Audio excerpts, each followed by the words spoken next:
홍익표 더불어민주당 원내대표가 교섭단체 대표연설에 나서 윤 정부 2년 만에 민생이 파탄 직전이라며 정부를 직격했습니다. 또 대한민국 위기를 극복할 대안 세력은 민주당뿐이라며 총선 지지를 호소했습니다. 이준석 대표와 개혁신당으로 합당했던 이낙연 공동대표가 통합선언 11일 만에 합당 철회를 선언했습니다. 여야 정치권에선 공천 컷오프와 하위평가자 통보를 둘러싼 당내 파열음이 커지고 있습니다. 국회 연금개혁특위 공론화위원회가 두 번째 이해관계자 공청회를 열었습니다. 경영계와 노동계는 퇴직연금 의무화 방안을 놓고 엇갈렸습니다. 4월 총선의 관전 포인트를 살펴보는 2024 총선 픽스토리. 오늘은 이낙연 대표가 개혁신당과 통합한 지 11일 만에 결별을 선언한 가운데 제3지대 빅텐트 해체가 총선에 어떤 영향을 주게 될지 자세히 짚어보겠습니다.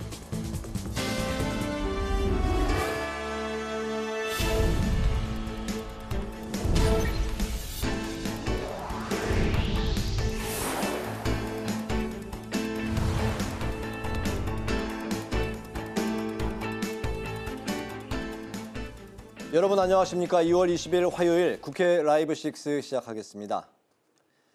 국회가 오늘과 내일 교섭단체 대표연설을 듣습니다. 첫날인 오늘은 홍익표 더불어민주당 원내대표의 연설이었는데요. 홍 원내대표는 관용과 협업의 정치를 여러 차례 강조하는 한편 윤석열 정부가 민주주의 후퇴와 민생 파탄을 불러왔다고 비판하며 대안 세력은 민주당뿐이라고 호소했습니다. 이소희 기자입니다. 총선을 50일 앞두고 국회 교섭단체 대표연설에 나선 더불어민주당 홍익표 원내대표. 경제와 민생은 파탄 직전에 민주주의는 후퇴했다며 지난 윤석열 정부의 2년을 강하게 질타했습니다. 특히 오만과 독선으로 정치마저 합의의 기능을 잃어간다고 비판하며 총선 지지를 호소했습니다. 이번 총선 국민의 선택을 통해 대한민국이 미래로 가느냐, 과거로 뒷걸음치느냐, 민주주의를 회복하느냐, 권위주의로 회귀하느냐, 공정하고 상식적인 사회냐, 반칙과 특권이 판치는 사회로 가느냐를 결정하게 될 것입니다. 홍 원내대표는 민주당의 책임도 있다고 자성했습니다. 그러면서 대한민국의 위기를 극복할 수 있는 대안 세력은 민주당뿐이라고 강조하고 관용과 협업의 정치를 시작하겠다고 밝혔습니다. 더불어민주당이 바뀌겠습니다. 더 잘하겠습니다. 국민과 함께 미래로 가기 위해 대한민국 정치에서 사라진 상생과 협력, 관용과 협업의 정치를 시작하겠습니다. 관용과 협업의 기치 아래 홍 원내대표는 4가지 정치협업 과제도 제시했습니다. 먼저 공정한 경제 질서 확립을 위해 경제 민주주의를 재논의해야 한다고 주장하고 인공지능과 클라우드 산업 강화 등 혁신 경제를 위한 법안 마련에도 여야가 힘을 모으자고 강조했습니다. 한국판 IRA법을 적극 마련해 우리 기업들이 해외 기업들보다 앞선 기술로 경쟁력을 갖추도록 통 크게 뒷받침해야 합니다. 기후위기 대응과 저출생 대책도 협업 과제로 제시했는데 특히 저출생 대책에 대한 양당의 큰 이견이 없다면 약속만 하지 말고 신속히 행동으로 옮기자고 여당에 제안했습니다. 이 같은 홍 원내대표의 연설에 국민의힘은 말보다 실천이 먼저라고 응수했습니다. 박정하 대변인은 민주당이 21대 국회를 3달 앞두고 타협과 합의를 논하는 것이 안타깝다고 지적하며 국회가 왜 협치 없는 대립의 정치로 치닫게 됐는지 돌아봤으면 한다고 논평했습니다. 국회 방송 이소희입니다. 이낙연, 이준석 개혁신당 공동대표는 총선 지휘권을 놓고 논의 끝에 결국 결별하기로 했습니다. 여야 정치권에선 공천 컷오프와 하위 평가자 발표를 두고 파열음이 일고 있습니다. 김동희 기자입니다. 개혁신당이 통합 11일 만에 다시 새로운 미래와 개혁신당으로 각자의 길을 가기로 했습니다. 이낙연 공동대표는 이준석 공동대표에게 선거 전권을 주기로 최고위원회에서 강행 처리한 건 민주주의 정신을 훼손하고 특정인을 배제하려 한 것이라고 비판했습니다. 부실한 통합 결정이 부끄러운 결말을 낳았습니다. 낙인과 혐오와 배제의 정치가 답습됐습니다. 그런 정치를 극복하려던 우리의 꿈이 짓밟혔습니다. 반면 이준석 공동대표는 스스로 과신하고 오만했던 건 아닌지 성찰했다는 입장과 함께 개혁신당이 양질의 정책과 분명한 메시지로 증명하겠다고 밝혔습니다. 양당의 적대적 공생관계에 실망하신 유권자들께 더 나은 새로운 선택지를 마련해드리기 위해 개혁신당은 앞으로도 낮은 자세로 경청하는 진정성 있는 노력을 기울이겠습니다. 공천 작업이 한창인 여야 정치권에서도 후폭풍이 이어지고 있습니다. 더불어민주당에선 하위 20% 평가를 받은 현역 의원들에게 개별 통보가 진행되면서 내홍이 일고 있습니다. 어제 하위 20% 평가를 통보받고 탈당한 김영주 국회 부의장에 이어 오늘은 박용진 의원과 윤영찬 의원이 하위 10% 평가를 통보받았다며 재심을 신청하는 등 반발했습니다. 이에 이재명 대표는 하위 평가자들의 불만을 내부 분열로 왜곡해선 안 된다고 당부했고 당 지도부는 객관적인 시스템 평가에 의한 결과임을 강조했습니다. 본인이 느끼시기에는 좀 불합리하다고 느끼실 수 있겠지만 객관적 평가에 의한 결과다라고 좀 생각해 주시는 게 필요할 것 같습니다. 국민의힘은 서울 강남을에 공천을 신청했던 박진 전 외교부 장관을 서울 서대문을에 공천하며 윤석열 정부 핵심 인사들이 양지만 찾는다는 논란을 일축했습니다. 또 서정숙 의원이 공천 배제에 따른 불만을 제기한 걸 두고 진화에 나섰는데 개별 의원 입장에선 섭섭할 수 있지만 선을 지켜달라고 당부했습니다. 공당에 몸을 담고 있는 공인으로서 또 정당의 같은 그 동료로서 조금 그 자기 기준이 안 맞더라도 지켜야 될 선들을 다 지켜주시고 또 문제가 있는 것은 국민의힘은 문제가 있으면 공적 수단과 절차를 통해 해소하는 게 바람직하다며 총선 승리를 위한 단합을 거듭 주문했습니다. 국회방송 김동희입니다. 국회 연금개혁특별위원회 산하 공론화위원회가 지난주에 이어 두 번째 공청회를 열고 이해관계자들과 함께 연금개혁 방안을 논의했습니다. 퇴직연금 도입 의무화가 도마에 올랐는데 경영계는 기업 측의 부담을 지우는 과잉 규제라고 주장했고 노동계는 노동자 보호를 위해 필요하다고 강조했습니다. 한규미 기자입니다. 연금개혁 공론화위원회가 국민연금 개혁에 대한 두 번째 논의를 이어갔는데 퇴직연금 도입을 놓고 경영계와 노동계 의견이 엇갈렸습니다. 한국경영자총협회와 중소기업중앙회는 퇴직연금 도입 의무화는 기업 현장에서 실현되기 어려운 과잉 규제라고 주장했습니다.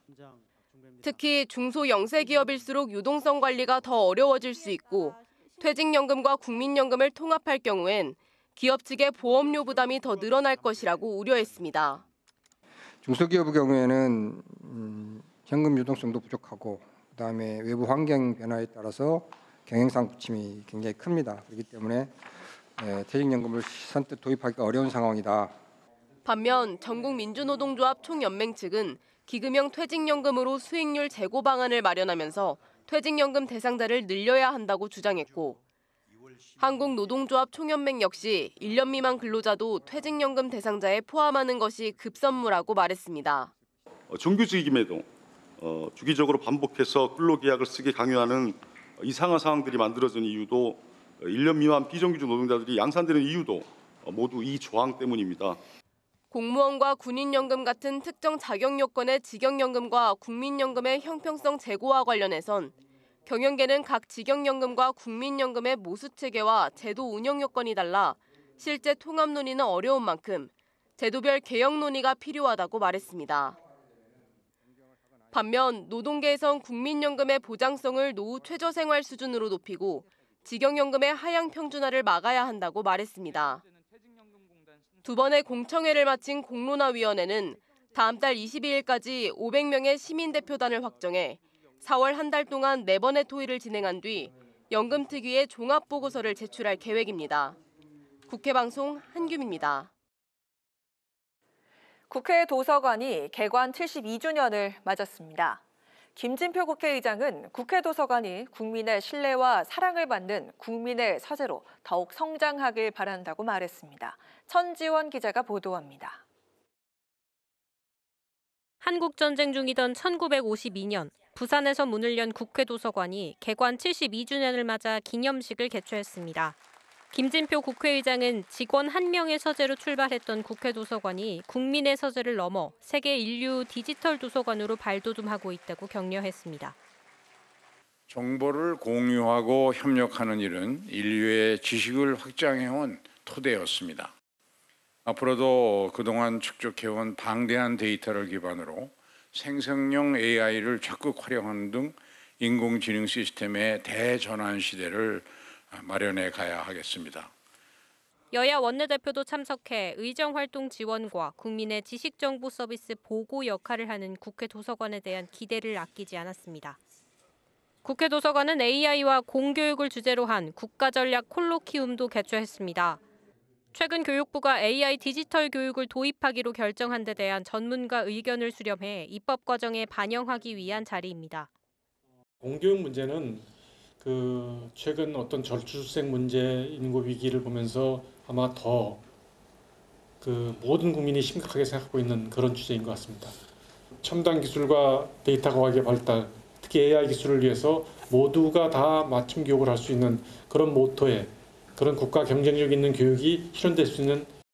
토론에 참석한 전문가들은 AI 디지털 교육이 전면적으로 이뤄지기 위해서는 학습권을 보장할 수 있는 인프라 투자와 교사와 학생의 관련 역량 등이 필요한 만큼 제도와 기술의 보완을 당부했습니다.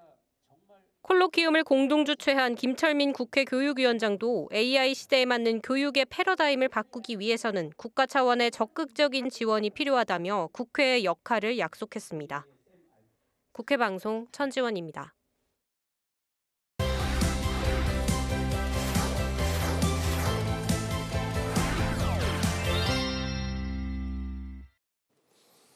네, 오늘 이슈픽 서완한 객원 기자와 함께 국민의힘과 민주당 공천 흐름부터 짚어보겠습니다. 서 기자 어서 오십시오. 네, 안녕하십니까? 네, 안녕하십니까.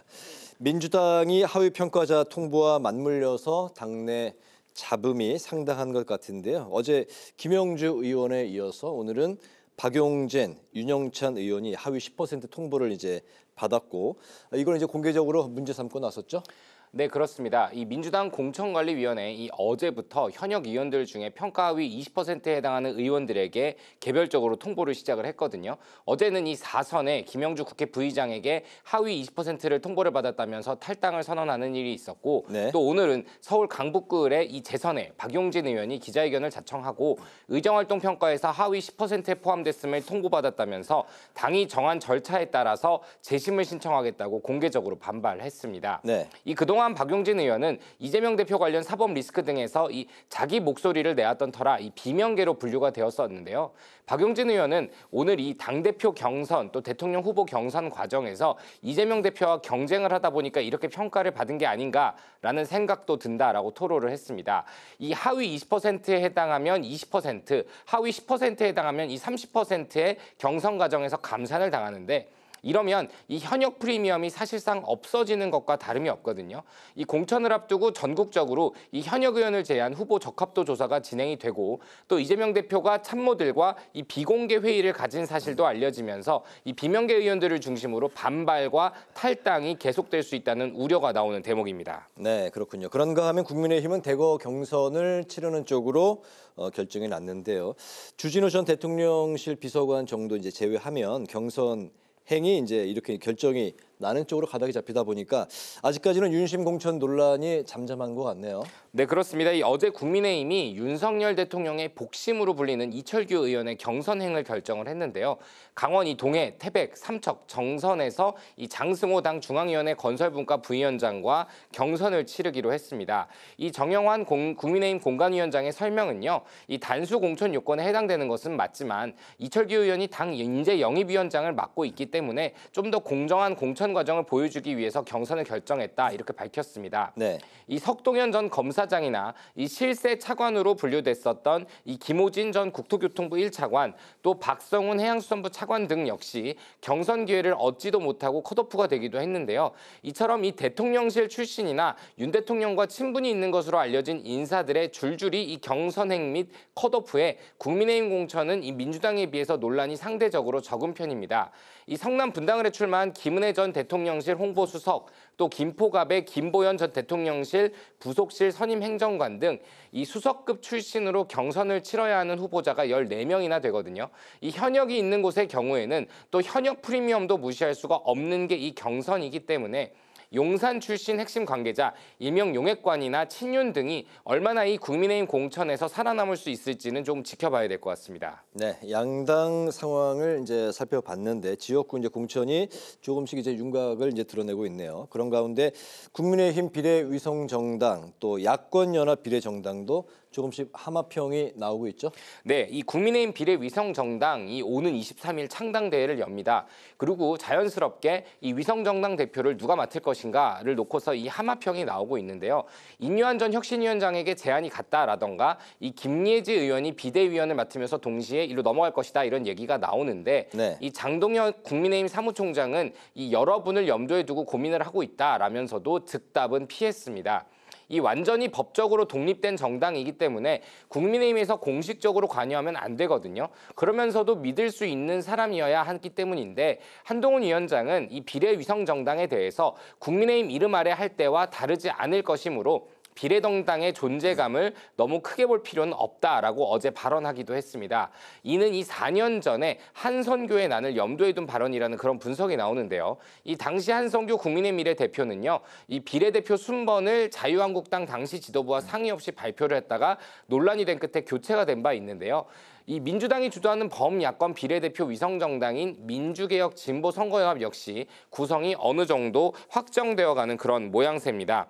이 녹색정의당이 비례연합정당에 참가하지 않기로 지난 주말 결정을 하면서 지역구 후보와 단일화 연대의 정책연합을 열어두기로 했는데 내일 오후 2시에는 민주당과 녹색정의당 또 새진보연합, 진보당 등이 모여서 사회적 불평등과 저출산과 관련해서 이 공동토론회와 이 정책도 논의를 한다고 합니다. 이 민주당이 위성정당 설립을 발판 삼아서요. 이 진보 소수 정당들과 이 반윤석열 야권연합이라는 명분을 어떻게 활용할 것인지는 지켜볼 부분인 것 같습니다. 그렇군요. 오늘 기자회견을 자청했던 정치인들이 여럿 있었는데 그중에서도 단연 관심을 끌었던 정치인이 바로 이낙연 전 민주당 대표의 기자회견이 아니었을까 싶네요.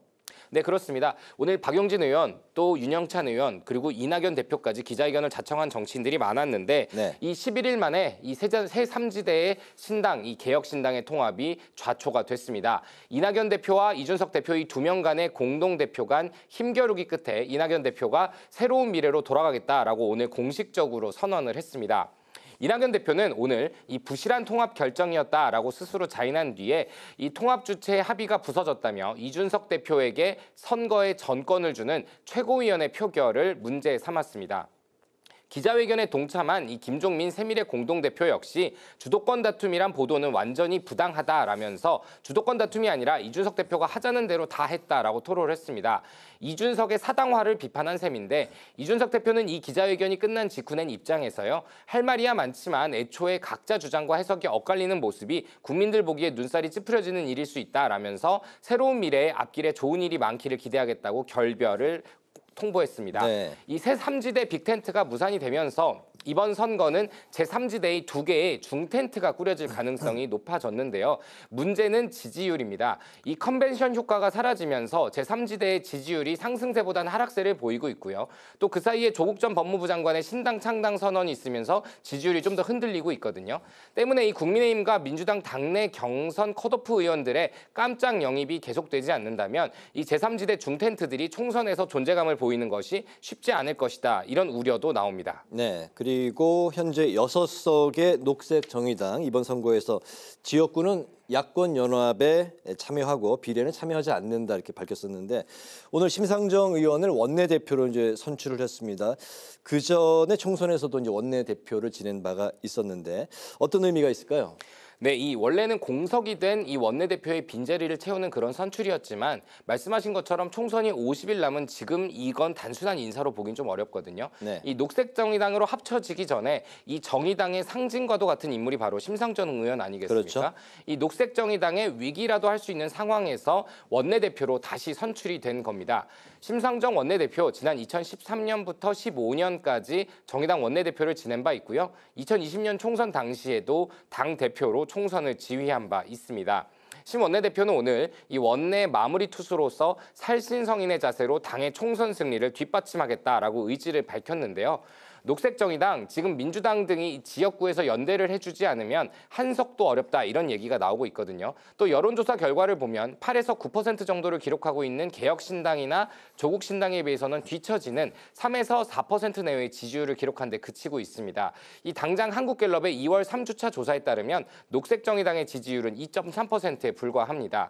이 지지율이 박스권에 계속 갇혀 있는 건 역시 문제인데요. 이 경험 많은 심상정 원내대표가 녹색정의당의 승리를 위해서 이 4월 총선 전략을 어떻게 구체해 나갈지, 또 진보 성향 강소정당의 정체성을 조국 신당 등과는 어떻게 다르게 차별해야 하면서 지켜갈 것인지는 지켜봐야 될 것 같습니다. 네, 녹색정의당 심상정 의원이 다시 이제 총선에서 등판을 하게 됐군요. 오늘 이슈픽 서완한 객원 기자와 함께했습니다. 오늘 말씀 잘 들었습니다. 고맙습니다.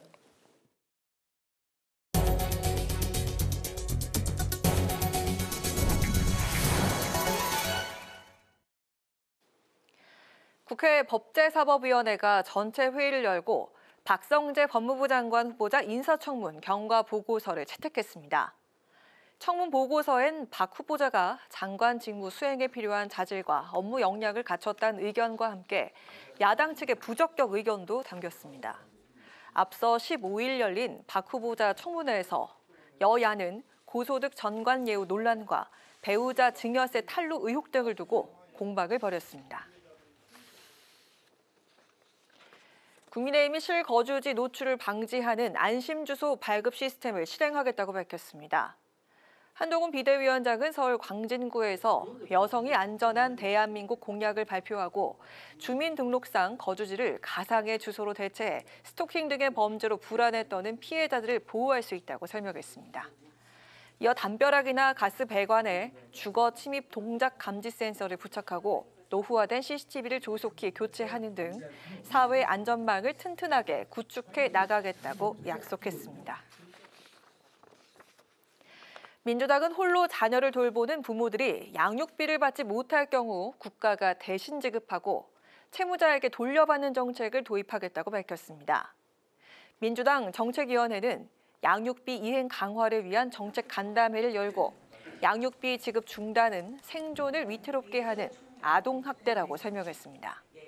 정책위는 채무자가 양육비를 주지 않고 도망갈 수 없도록 위장전입 조사를 강화하는 등 비양육 부모도 자녀에 대한 책임을 가질 수 있게 시스템 마련에 최선을 다하겠다고 강조했습니다. 녹색정의당이 의원총회를 열고 심상정 의원을 새 원내대표로 5기 원내 지도부를 선출했습니다. 심상정 원내대표는 앞으로 3개월 남은 21대 국회에서 살신성인의 자세로 당의 총선 승리를 뒷받침하겠다고 밝혔습니다. 원내수석 부대표는 장혜영 의원이, 원내대변인은 강은미 의원이 선정됐습니다.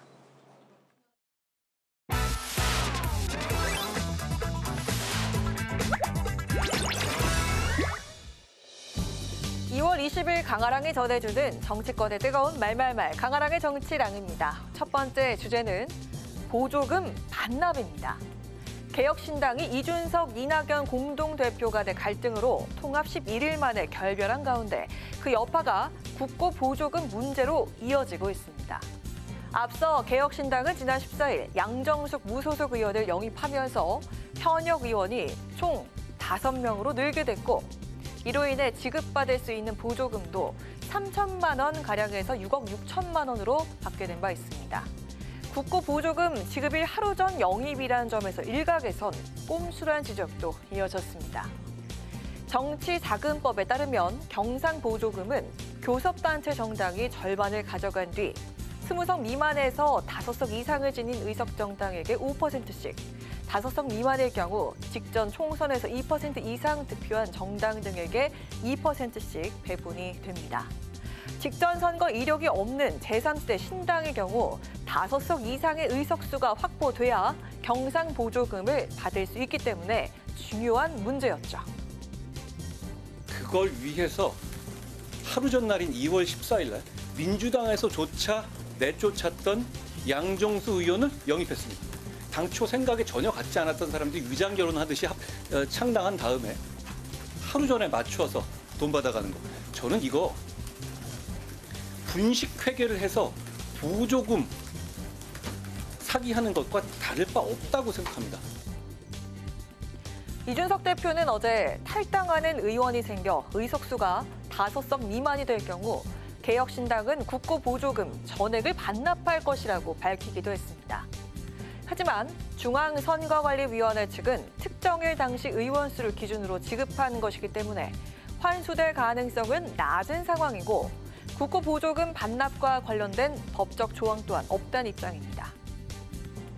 지금까지 이런 사례가 없었기 때문에 법상의 어떤 반납 절차나 이런 것이 미비하다 그러면은 뭐 공적인 기부라든지 아니면 좋은 일을 위해 사용하는 방식으로라도 저희의 진정성을 국민들께 드러내 보이고자 한다. 총선 후보 등록 마감일인 오는 3월 22일엔 경상보조금과 별도로 선거보조금 501억 9,700만 원이 추가로 지급됩니다. 이 기준 역시 경상보조금과 같기 때문에 이때 현역 5명 이상을 획득한 정당은 20여억 원에 이르는 선거보조금을 받을 수 있게 됩니다. 이미 수령한 경상보조금 6억여 원을 반환 안 된다면 기부라도 하겠다는 개혁신당.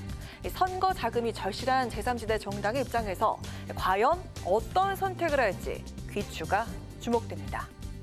두 번째 주제, 하위 20% 반발입니다. 민주당 공천관리위원회가 어제부터 하위 20% 의원들에게 개별 통보를 시작했습니다. 해당 명단 중 상당수가 비명계인 것으로 알려지면서 당사자들의 반발이 이어지고 있습니다. 국회의원으로서 모멸감을 느낍니다. 저는 친명도 아니고 반명도 아닙니다. 지금의 민주당은 이재명 대표 사당으로 전락했습니다.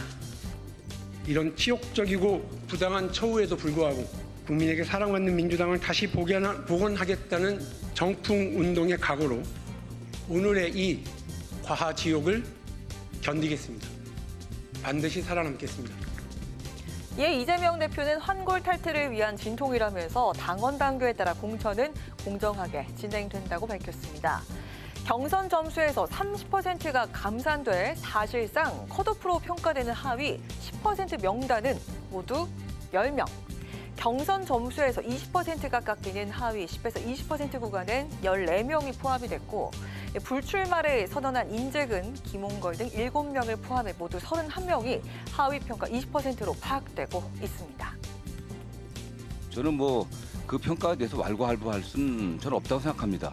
우리가 시험 보고 나서 채점이 잘못됐다고 하면서 답안지 내놔라. 이런 요구하는 건 똑같은 거 아니겠습니까?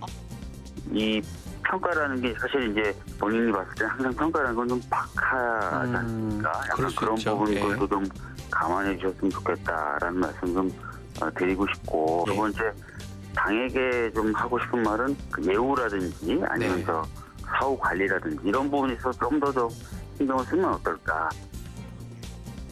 당 안팎으로 이른바 비명계 공천 학살 논란이 확산되고 있는 가운데 국민의힘 역시 이 점을 꼬집고 나섰습니다.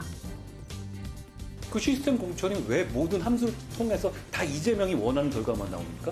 그분 단식하느라고 의정활동 제대로 못하지 않았나요? 재판 다니느라고 의정활동 제대로 못하지 않았나요? 자기 체포동의안 막아보느냐고 민생을 위한 의정활동 안 하지 않았나요? 1%에 들어갈 것 같은데요. 민주당은 1차로 하위평가 의원 10여 명에게 평가 결과를 통보한 데 이어 나머지 의원들에게도 오는 22일쯤 추가로 통보할 예정으로 전해지고 있습니다. 차다가 논란을 비롯한 밀실 공천 의혹 등 민주당 내 내홍이 더 악화될 것으로 보입니다. 지금까지 강하락의 정치 랑이었습니다.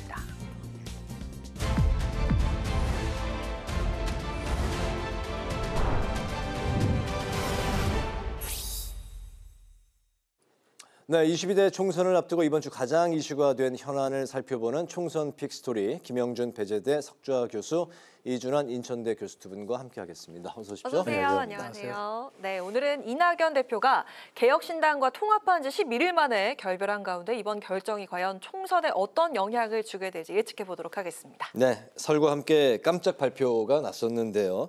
오늘 오전 이낙연 대표가 방금 이제 강 앵커가 이야기한 대로 개혁신당과 통합을 선언한 지 11일 만에 합당 철회를 선언했습니다. 아주 비장한 그런 각오를 또 밝혔는데요.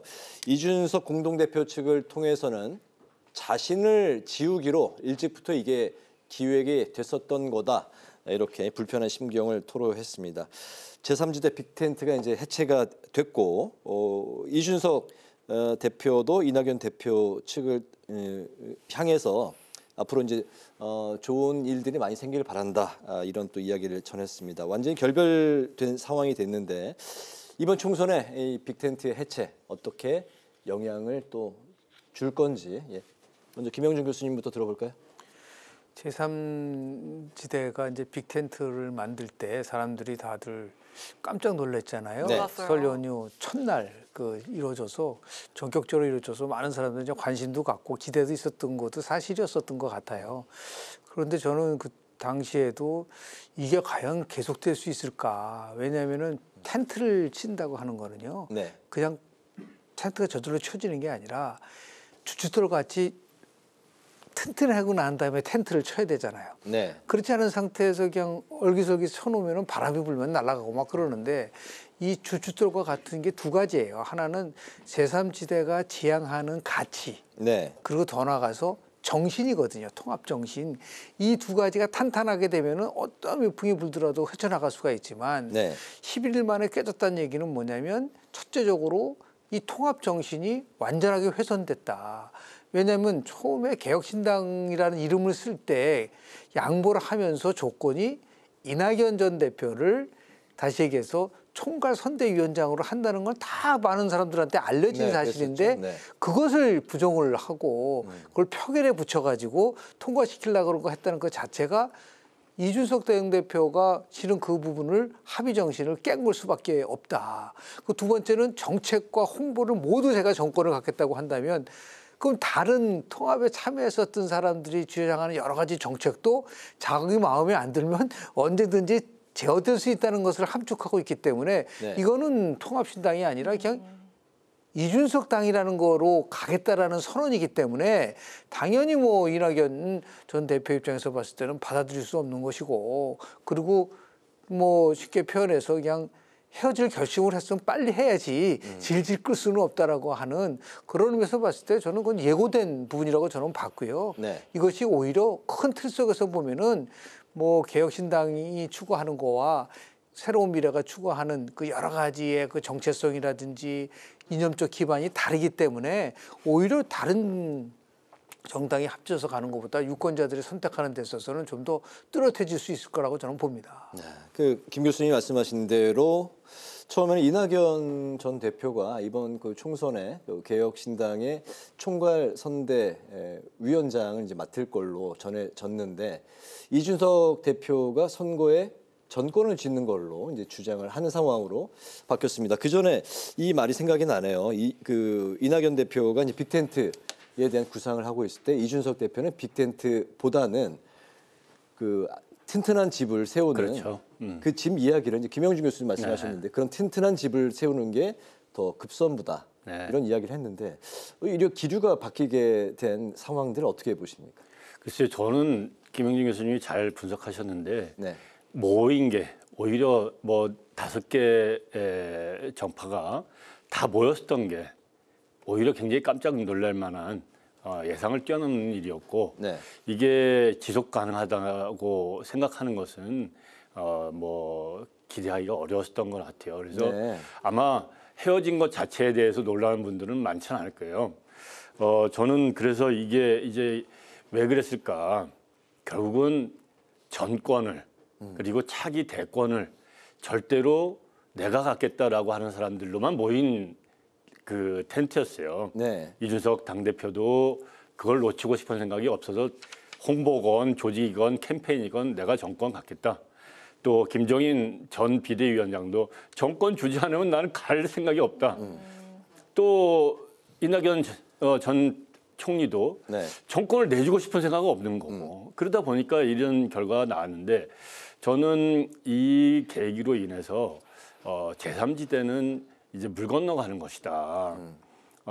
지지율은 더 떨어질 것이고 또 이게 12월 달만 지난해 12월 달만 해도 제3지대가 출연한다면 지지를 하느냐 20% 넘었어요. 네.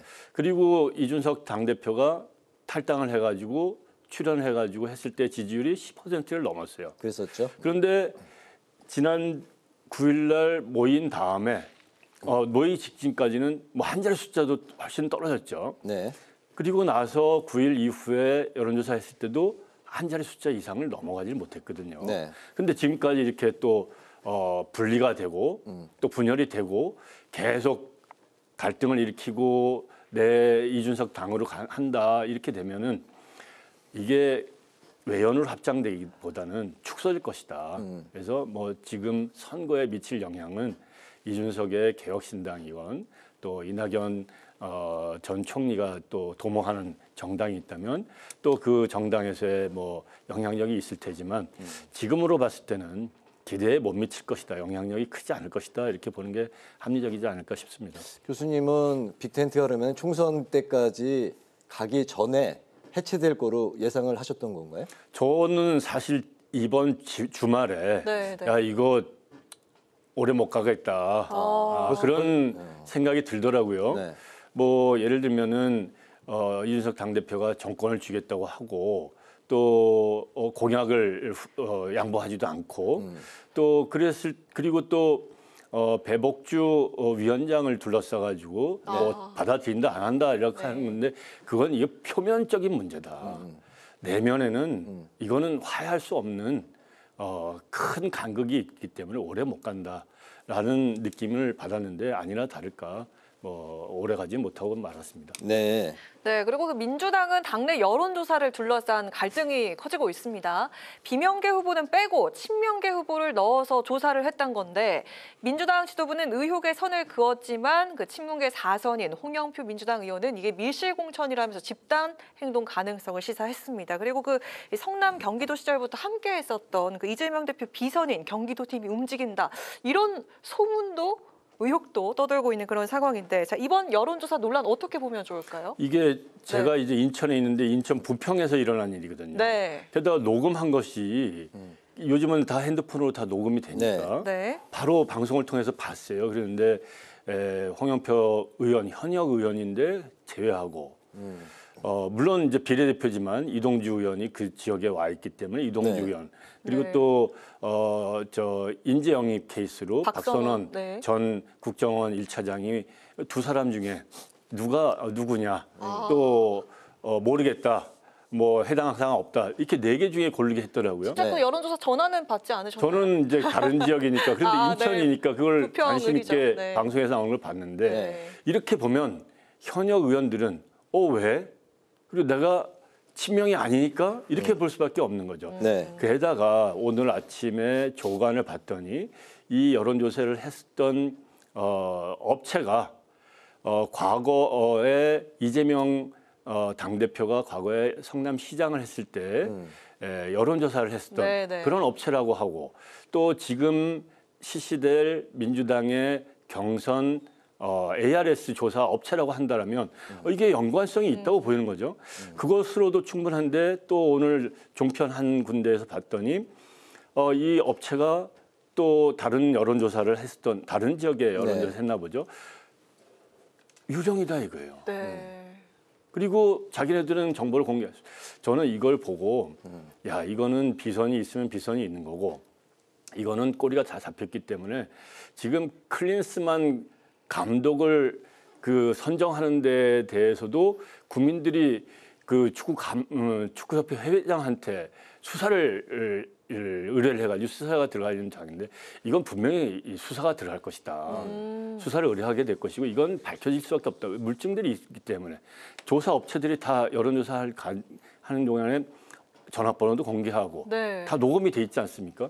이건 물증이 있기 때문에 이거는 비선인지 아니면 정말 당에서 했는지 연구소가 했는지 아니면 뭐 몇 사람이 오해서 했는지 이건 밝혀지지 않겠습니까? 그러면 책임을 져야 되죠. 네, 아까 화면에도 나왔지만 다른 지역들도 있습니다. 그 뭐 서울 구로갑의 이인영 의원이 현역으로 있는 그 지역과 뭐 송갑석 의원이 있는 광주 서구갑도 그렇고 여러 지역들에 있어서 이렇게 비명을 배제한 여론조사 이 논란이 있는데 어떻게 생각하십니까? 우리가 보통 이제 공천을 얘기할 때 많이 쓰는 말이 밀실공천이냐 사천이라는 말을 많이 하잖아요. 네. 그러면 그 기준이 뭘까요?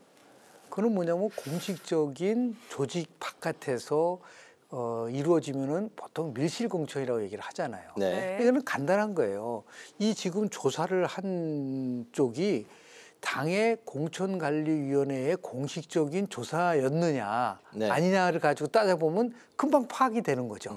그러니까 이거는 공천관리위원장이 이 부분에 대해서는 분명한 입장을 얘기를 해줘야 돼요. 우리가 한 건지 안 한 건지. 만약에 한 거라고 하면 그건 문제가 있죠. 왜 그러면 신청한 사람을 빼고 나머지를 갖다 놓고 한다는 거는 상식적이지 않잖아요. 다 조사를 한 다음에 점수가 낮아서 컷오프가 됐다든지 이렇게 돼야 되는데 뭐 예를 들어서 비명 인사들을 빼고 조사를 했다는 거는 그 자체가 제가 볼 때는 공식적인 구구에서 한 것 같지가 않다라는 거죠. 그런 의심을 받을 수밖에 없잖아요. 그런데 보니까 이게 비서는 조직에서 한 여론조사고 또 문학진흥원 같은 경우는 당대표가 직접 전화를 해서 형님 굉장히 적합도 조사에서 낮게 나왔습니다 라고 얘기를 했다는 걸 우리가 며칠 전에 들었지 않습니까? 그럼 그 조사는 또 어디서 한 거죠? 그러니까 당에서는 한 적이 또 없다고 그렇게 얘기를 했거든요.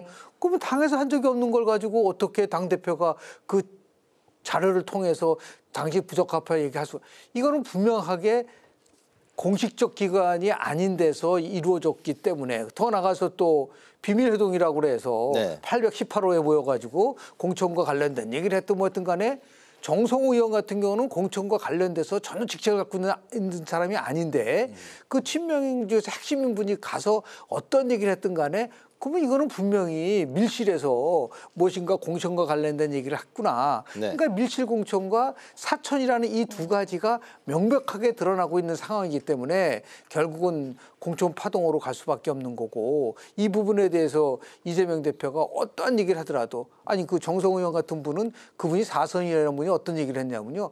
공천을 하다 보면 잡음이 난다. 그런 몰상식한 얘기를 하고 있는 거거든요. 이 국민들이 아니 그런 것이 제대로 하라고 공천관리위원회도 만들어놓고 정을 줬는데 그런 식으로 가져간다는 거는 결국은 자멸이다. 이거는 민주당이 큰 깊은 수렁에 빠져들어가고 있는 부분들은 딱 하나인 거예요. 이재명 대표가 뭐라 그랬었죠? 황골 탈퇴를 하는 데 있어서는 고통이라고 했는데 황골 탈퇴는 기존에 있는 걸 바꾸는 건데 이재명의 민주당을 민주당의 이재명으로 바꾸는 게 정상인데 이재명의 민주당은 그대로 놔두고 무슨 황골 탈퇴를 하겠는가. 이 지금 단순하게 이게 비명이냐 친명이냐 문제가 아니라 정통 야당인 민주당이 저런 식으로 공천 과정에서 잡음이 나온다는 것은 정당 정치 측면에서도 이건 참 비극이다라는 말씀 좀 드립니다.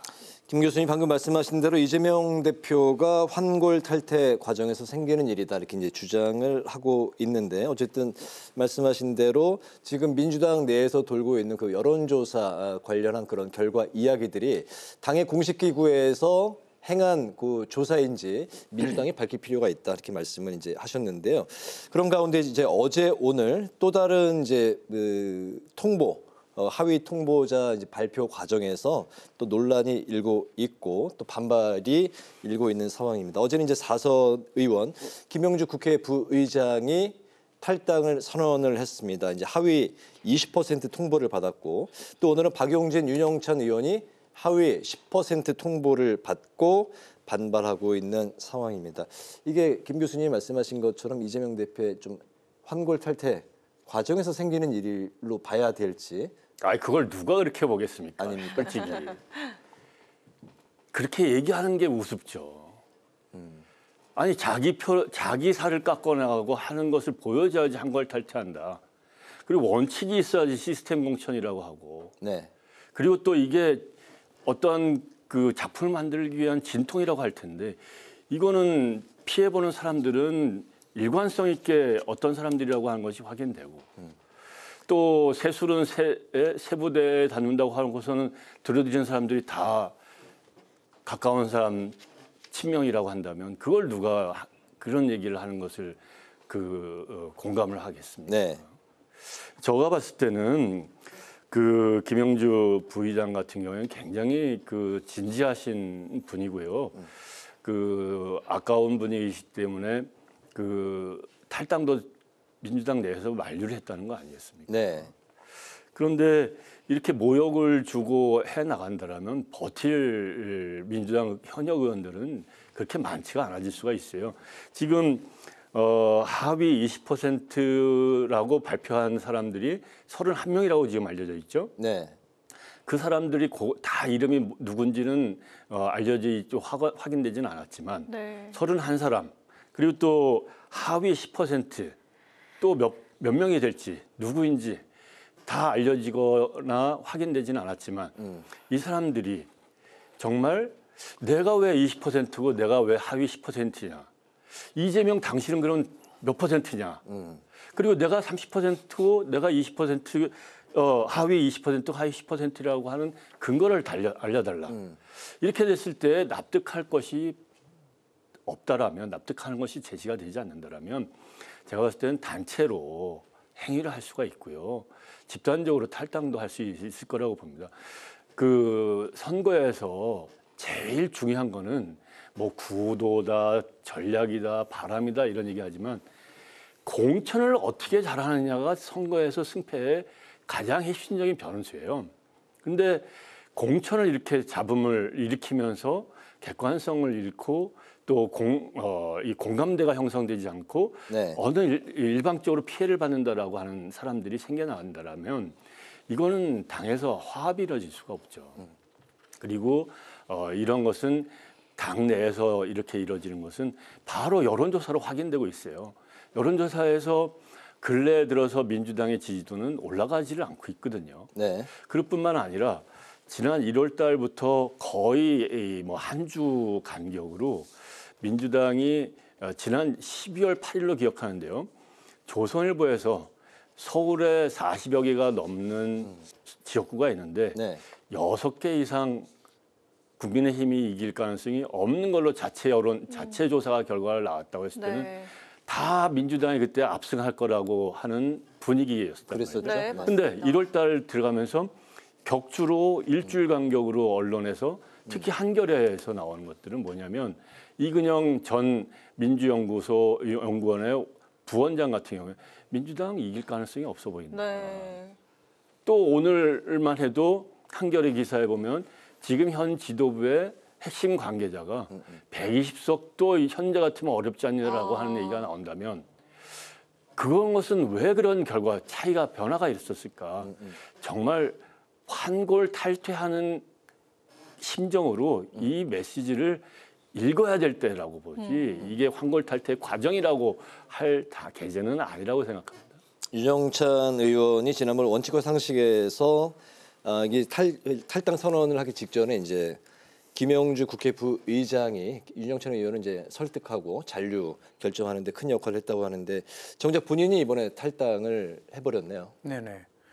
실제로 보면은 뭐 어떤 기준에 의해서 될지는 모르겠지만은 네. 한번 비교를 한번 해볼까요? 국민의힘 같은 경우에 많은 분들이 아마도 단수 공천에 대통령실이나 대통령과 가까운 사람이 공천 받을 것이다. 그런 우려를 많이 했었는데 네. 딱 까보니까 그런 게 거의 안 나타나고 있었지 않습니까? 네. 지금까지는 그래요. 네. 그래서 뭐 지금 얘기하는 아직 일부분 사람들만 제하고는 전부 다 잡음이 없는 이유가 뭐냐면 그나마 그래도 원칙대로 가고 있는 거구나. 그리고 대통령실에 있더라도 경선을 통해서 가라고 하는 거를 줬기 때문에 되는데 지금도 민주당은 그런 거잖아요. 기준이 과연 우리가 이런 표현을 많이 쓰던데 언론에서는 찐명 인사가 얼마나 많이 공천 받고 비명이나 친문이 결국은 배제받느냐 봤더니 지금 컷오프된 31명 완전 컷오프나 이제 경선에 네. 참여할 수 있으니까 그 31명 중에서 거의 대부분이 비명이나 친문이다라고 하니까 반발이 나올 수밖에 없는 거고요. 지금 예를 들어서 하위 20%에 해당됐다고 하는 사람들 이름들이 좀 나오잖아요. 뭐 김용준이, 박영철 빅데이터 분석하면 그분들이 제일 많이 민주당에서 얘기했던 분이라고 보거든요. 네. 그리고 실제로 보면 별로 나타나고 있지 않은 사람들이 이재명 대표랑 가깝다는 이유 때문에 뭐 경선을 참여하는 기회를 준다든지 이런 부분들이 있기 때문에 이거는 뭐 당연히 예상됐었던. 그래서 이게 또 2008년도 당시 총선에 집권당이었지만 그때 이명박 정부 시절이지만 박근혜 전 대통령이 나와서 한 말이 있잖아요. 국민도 속았고 나도 속았다. 공천 파동에서. 네. 그러면서 친박 연대에 있는 분들한테 뭐라 그랬어요. 살아서 꼭 돌아오세요라는 그 메시지를 보내서 친박 연대가 제3정당으로 부삭한 적이 있었고 집단 탈당했습니다. 지금도 그런 기운이에요. 친문도 속았고 나도 속았고 그런 식으로 끌고 갔을 때 과연 이 민주당이 이 공천 과정 속에서 국민들의 지지를 받을 수 있을까라는 그러니까 국민은 결코 어리석지 않다라는 걸 우리가 수없이 많은 총선 과정 속에서 봤고요. 총선이라는 건 아까 우리 이 교수도 얘기했지만 크게 두 가지로 축약이 돼요. 하나는 리더십의 역할과 공천의 관리의 역할이에요. 그런데 지금도 보면은 당대표 중에서 한동훈 비대위원장이 잘하느냐 아니면 이재명 대표가 잘하냐면 이게 엄청나게 차이가 나고 있거든요. 한동훈 비대위원장이 훨씬 잘하는 조사 결과가 나와 있고 그리고 더 나아가서 공천은 지금 조금 전에 말씀드린 것처럼 그래도 국민의힘은 안정적으로 끌고 가는 그러니까 한동훈 비대위원장이 그러죠. 저는 발표 전날도 모른다. 공간이가 모든 걸 주도한다는 얘기를 해주는데 지금도 저는 우리 이명백 교수 같은 경우 제가 한 번에서 비판한 적이 있는데 아니 그래도 원로 정치학자면 중심을 갖고 이 부분은 그렇게 되면 안 된다라고 하는 거를 해야지 아무런 말도 이렇게 난리치고 있는데 공천관리위원장이 그 부분에 대해서 이게 정말 공천관리위원회에서 한 건지 조사를 안 한 거라면 문제를 삼아야죠. 이런 식으로 하면 안 된다고 아무 말도 안 하잖아요. 그러니까 결국은 이재명 대표가 임명해서 이재명 대표에 따라서 간다는 그런 것을 보여주는데 이제는 좀 이런 표현하면 좋아하지만 전신 바짝 차리시고 학자로서의 그 면모를 보여주고 강인함을 좀 보여줘서 이 부분에 대한 수습책을 공관위원장이 보여주지 않으면요. 제가 볼 때는 민주당은 미래가 없다. 라는 말씀을 좀 드립니다. 야, 오늘 두 분 교수님이 민주당에 대해서 하실 말씀이 상당히 많으신 것 같은데. 지금 잘못하고 있는 부분들이 있기 때문에 그런 뭐 수치로도 나타날 뿐만 아니라 거기에 걸맞게 정말 한편에 야당이라는 거는 여당 사회가 굉장히 힘든 거거든요. 그런 부분들을 가져야 되는데 딱 하나잖아요. 왜 이런 일이 일어났을까? 물어보면 전부 다 얘기잖아요. 아, 이재명 대표가 선거 끝나고 나서 당권 다시 잡고 대권 고지에서 유리하게 하기 위해서 모두 다 친명 인사로 교체하려는 과정 속에서 나오는 현상이라고 전부 다 분석하는 이유가 그런 것에서 맥을 같이 할 수밖에 없다. 알겠습니다. 저희가 민주당 얘기를 좀 했는데 이제 국힘 얘기도 사실 좀 들어봐야 되는데 지금 시간이 얼마 남지 않았습니다. 좀 짧게 들어볼까 하는데요. 아까 말씀하신 것처럼 국힘 쪽은 좀 상당히 잡음이 적은 상태입니다. 아직까지는. 자, 그리고 친윤계 핵심으로 꼽히는 의원들 그리고 이철규 위원장과 김은혜 전 수석 같은 경우에 경선을 치르기로 했죠. 그리고 그 서울 강남을에 공천을 신청했던 박진 전 외교부 장관이 서울 서대문 을 지역에 출마를 하겠다. 이게 험지로 배치가 된 건데 자 이런 지금 국민의힘 상황 좀 어떻게 평가를 할 수 있을지 좀 짧게 들어보도록 하겠습니다. 네, 저는 민주당하고 굉장히 대조가 된다고 봐요. 대조가 된다. 예, 장관 여건 또 용산에서 나왔던 사람이건 한동훈과 친한 사람이건 경선 다 해라. 어려운 데로 가라. 친명 다 살려주는데 용산 나왔던 사람들 지금 공천 받은 건 별로 없잖아요. 그리고 현역 의원이 나왔건 전직 장관이 나왔건 전직 의원이 나왔건 버티니까 그럼 경선해. 그렇게 나가면 어떻게 됩니까? 어쨌든 공정한 거 아니겠습니까? 거기에서 경선에 이기면은 또 경선에 참여하면 탈당을 못 해요. 다른 데를 못 가요. 이게 일거양득이죠. 시스템으로 가는 거고 경선시키고 잡아먹고 이거를 이명백 교수님이 봐야 될 거고 민주당이 공부를 해야 될 거라고. 네, 감사합니다. 평가 좀 해주시죠. 시간이 너무 없죠. 시간이 없습니다. 실제로 보면 뭐 시스템이냐 아니냐 부분이거든요. 그러니까 다시 얘기해서 정해진 기준에 의해서 움직이는 거니까 그 원칙대로 맞아요. 두 가지 큰 원칙이 있잖아요. 재배치도 하고 그리고 되도록이면 전부 다 경선을 통해서 하라고 하는 부분들이 있기 때문에 그거 원칙이 지켜지면은 훨씬 더 국민의힘이 잡음이 없을 것이고 제가 볼 때는 민주당은 더 이상 그거를 해결할 수 있는 의지가 전혀 없어요.